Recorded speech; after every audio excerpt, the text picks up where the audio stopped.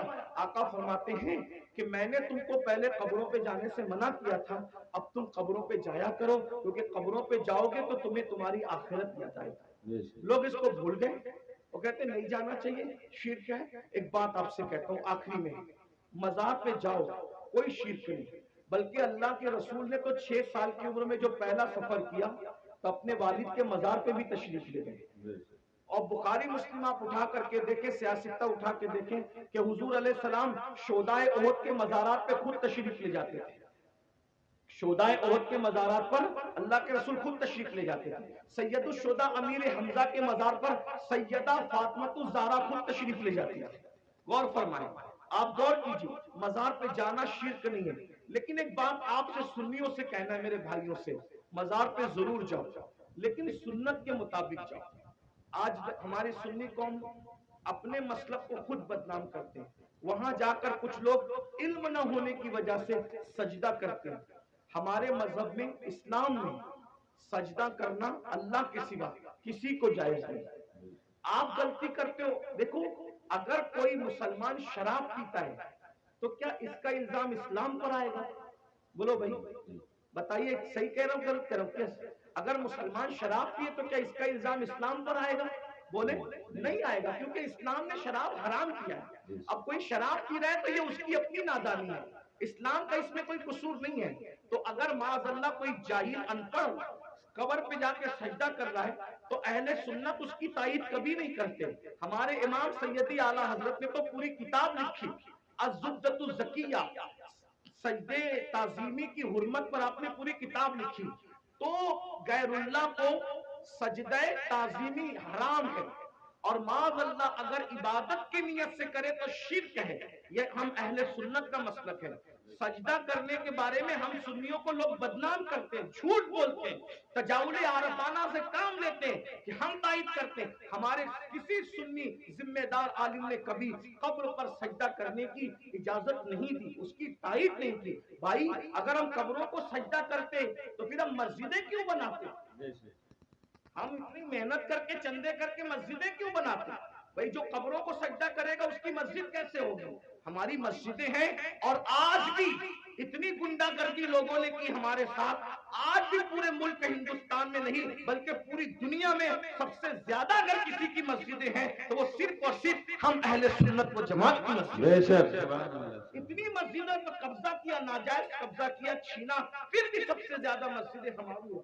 الحمدللہ دلی کی جامع مسجد کے بانی سے لے کر مراد آباد کی جامع مسجد کے بانی تک تاریخ اٹھا کر کے دیکھ لو، سب کے سب آپ کو اہل سنت ملے گا، کوئی اہل بدعت آپ کو نہیں ملے گا، الحمدللہ رب العالمین۔ لیکن یہ بات سنیوں میں تم سے کہتا ہوں، قبروں پہ جا کے سجدہ مت کرو، اپنا اسلام بدنام ہوتا ہے، اپنا مسئلہ۔ اور ایک بات کہتا ہوں، جس چیز سے اللہ رسول نے روک دیا اس میں کبھی کوئی فائدہ ہی نہیں ہے۔ جب ہم اپنے نبی کو سجدہ نہیں کر سکتے ہم کسی ولی کو سجدہ کیسے کر سکتے ہیں؟ ہم کسی پیر کو سجدہ، آپ کو میری بات بری لگے گی تو معاف کرنا، لیکن یہ میں آپ کی آخرت کے لیے کہہ رہا ہوں۔ آپ سوچیں گے نہیں ہمیں تو فلاں نے بتایا۔ ایک بات میں آپ سے کہہ دوں، آپ کس کے مرید ہیں؟ آپ کہیں گے میں قادری سلسلے میں مرید ہوں، کوئی آپ کہیں گے میں چشتی سلسلے میں مرید ہوں، کوئی کہے گا میں نقشبندی سلسلے میں مرید ہوں، کوئی کہے گا میں سہروردی سلسلے میں مرید ہوں، کوئی کہے گا میں مداری سلسلے میں مرید ہوں، کوئی کہے گا میں واسی سلسلے میں مرید ہوں، کوئی کچھ۔ سب سلسلے جو حق ہے، جتنے بھی سلسلے حق ہے، سب سلسلے ہمارے سر اور آنکھوں پر ہیں۔ لیکن یہ علماء کی موجودگی میں ایک بات میں آپ سے کہوں ذمہ داری کے ساتھ، یاد رکھیے کسی بھی سلسلے سے مرید ہونا اس وقت تک کام نہیں آئے گا جب تک کہ تم پہلے شریعت کے مرید نہ بنو. بے شک. پہلے شریعت کے مرید بنو پھر قادری ہونا کام آئے گا. جی. پہلے شریعت کے مرید بنو پھر کشتی ہونا کام آئے گا. پہلے شریعت کے مرید بنو پھر نقشبندی ہونا کام آئے گا. پہلے شریعت کے مرید بنو پھر سہروردی ہونا کام آئے گا. اگر شریعت کے مرید نہیں بنے تو نہ غوث پاک بنا دیں گے، نہ غریب نواز بنا دیں گے، نہ شاعر نقشبند بنا دیں گے، نہ شاعر سہرورد بنا دیں گے. لٹکتے رہ جاؤ گے، برباد ہو جاؤ گے. کیونکہ یہ سارے بزرگوں نے شریعت کے لیے ہی اتنی بڑی بڑی قربانیاں دی. اگر غوث پاک گیلان چھوڑ کر بغداد آئے تو صرف تحفظ شریعت کے لیے آئے. یہ غریب نواز اپنا وطن چھوڑ کر، بلکہ مدینہ منورہ کے مدرس تھے غریب نواز، 3 سال مسجد نبوی میں حدیث کا درس دیا. اگر یہ سب کچھ چھوڑ کر کے ہندوستان آئے شریعت کے تحفظ کے لیے، اسلام کی خاطر آئے، ورنہ اور کیا لالچ کی ان کو؟ کیا کوئی تخت پہ بیٹھنا تھا، کوئی تاج حاصل کرنا تھا، کسی کی کٹیا پہ حملہ کرنا تھا، کسی کی زمین پہ قبضہ؟ کچھ بھی نہیں. ایک ہی مقصد تھا، بھٹکے ہوئے آہو کو پھر سوئے حرم لے جائے. دین کے لیے آئے تھے. اس لیے اللہ کو اپنی مرضی سے راضی مت کرو، اللہ کو اللہ کے بنائے ہوئے قانون سے راضی کرو. اللہ کو اللہ کی مرضی سے راضی کرو. تو یہ قبروں پہ سجدہ کرنا حرام ہے اگر سجدہ تعظیمی ہے، اور اگر سجدہ عبادت ہے تب تو مشرک ہو گئے، ایمان ہی نہ رہا. اسی طریقے سے قبروں پہ جاؤ تو بزرگوں کے طریق پر جاؤ، ہاتھ باندھ کر باوضو جاؤ، اور کم سے کم 2 ہاتھ دور کھڑے رہو، اور بزرگوں کی ولیوں کی قبروں کی ایسی تعظیم کرو جیسا ان کی ظاہری حیات میں مل جاتے، جیسے تعظیم کرتے ویسے تعظیم کرو. بتاؤ کیا اگر غوث پاک غریب نواز اور بزرگان دین ہمیں مل جاتے تو ہم ان کے اوپر ایسے لٹکتے، ایسے لٹکتے، ان کے اوپر ایسے گرتے پڑتے جیسے قبروں پہ گرتے پڑتے؟ عقیدت اپنی جگہ. بلکہ آپ کو کہتا ہوں، رسول اللہ کی مزار انور کو دیکھا تو سیدی اعلیٰ حضرت پکار اٹھتے، پیش نظر وہ نوبہار، پیش نظر وہ نوبہار، مگر سجدے کو دل ہے بے قرار. عاشق تھے نا، عاشق تھے نا، یار کا جلوہ دیکھا تو کہنے لگے سجدے کو دل ہے بے قرار. مگر عاشق ہو کر بھی ادب کا دامن ہاتھ سے نہ چھوٹے، شریعت کا دامن ہاتھ سے نہ چھوٹے. فوراً کہتے ہیں مگر کیا کروں؟ روکیے، سر کو روکیے. ہاں یہی امتحان ہے، یہ امتحان ہے ہمارا. اس لیے اب ایک بات کہہ دوں، کڑوی لگے تو معاف کرنا، جن کو سجدہ کرنا حرام ہے وہاں جا کے سجدے کرتے ہو، اور جس کو سجدہ کرنے کا حکم ہے اس کو سجدہ نہیں کرتے. دیکھ لیں ہماری قوم کا حال دیکھ، جو 700 مرتبہ پورے قرآن میں کہے کہ مجھے سجدہ کرو، اس کو سجدہ نہیں کر رہے، اور جس کو سجدہ کرنا حرام ہے وہاں جا کے سجدہ. نادانی دیکھو، علم نہیں نا، یہ جہالت، ان پڑھ پڑھ. یہ علم نہ ہونا ساری گندگی کی جڑ ہے. اس لیے علم حاصل کرو، اپنے بچوں کو بھی علم کے قریب لاؤ. اتنا علم اپنے بچوں کو دے دو. میں نوجوانوں سے کہتا ہوں جتنا علم حاصل کرنا علم دین ہر مسلمان پہ فرض ہے، اتنا علم سیکھیے، اتنا علم سیکھیے، آپ پہ فرض ہے جتنا نماز کا، روزے کا، حج کا، زکوٰۃ کا، نکاح کا، طلاق کا، یہ سب علم سیکھیے. اور ساتھ ہی ساتھ دنیاوی ایجوکیشن طے کیجئے کہ کم سے کم ہمارا ہر بچہ بچی گریجویٹ ہونا چاہیے. اس سے کم ہمیں نہیں پڑھانا ہے، چاہے اس کے لیے ہمیں نوکری کرنا پڑے، 8 گھنٹے کی بجائے 12 گھنٹے محنت کرنا پڑے. علم کی طرف پیش رفت کرو. اور یہ صرف جلسوں کی حد تک نہیں، عہد کر کے اٹھو کہ مجھے، ہمارے ماہریرہ کے مشائخ نے اعلان کیا آدھی روٹی کھائیں گے، بچوں کو پڑھائیں گے. اگر آدھی روٹی کھانا پڑے تو کھاؤ، اپنے بچوں کو پڑھاؤ. اگر عید کے کپڑے نہیں بنتے تو نہ بنے، لیکن بچوں کی فیس ہمیں ضرور بھرنا ہے. اچھے سے اچھے اسکول میں ان کا داخلہ کرانا ہے، اچھے سے اچھے اسکول میں ان کو جو ایڈمیشن ان کا کروانا ہے، اور ان کو اعلیٰ تعلیم دلانا ہے. اگر ہندوستان کا مسلمان صرف 1 دہائی 10 سال ایجوکیشن پہ محنت کر لے، 10 سال، ملک کے حالات بدلیں. ایک شخص کہہ رہا تھا کہ ہم اپنی قوم کے ہاتھ میں تلوار دیں گے. میں نے کہا تم جو چاہے کرو، ہم تمہیں کچھ نہیں کہتے، لیکن ہم اپنی قوم کے ہاتھ میں تلوار نہیں دیں گے. ہم مسلمان اپنی قوم کے ہاتھ میں تلوار نہیں دیں گے، ہم اپنی قوم کے ہاتھ میں قلم دیں گے. قلم جس کو تلوار دینا ہے وہ دے، تم جانو تمہارا کام جانو، لیکن مسلمانوں سے ہم ہر جلسے میں اپیل کرتے ہیں کہ ہم اپنے بچوں کے ہاتھ میں تلوار کیا، ہم تو گلیل بھی دینا نہیں چاہتے، آج کی تاریخ میں ہم قلم دینا چاہتے ہیں۔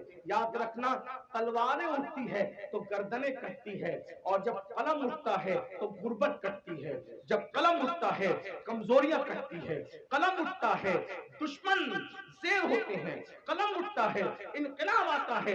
میرے نبی قلم اور کتاب لے کر کے آئے تھے، اس لیے کوئی بچہ ان پڑھ نہ رہنے پائے۔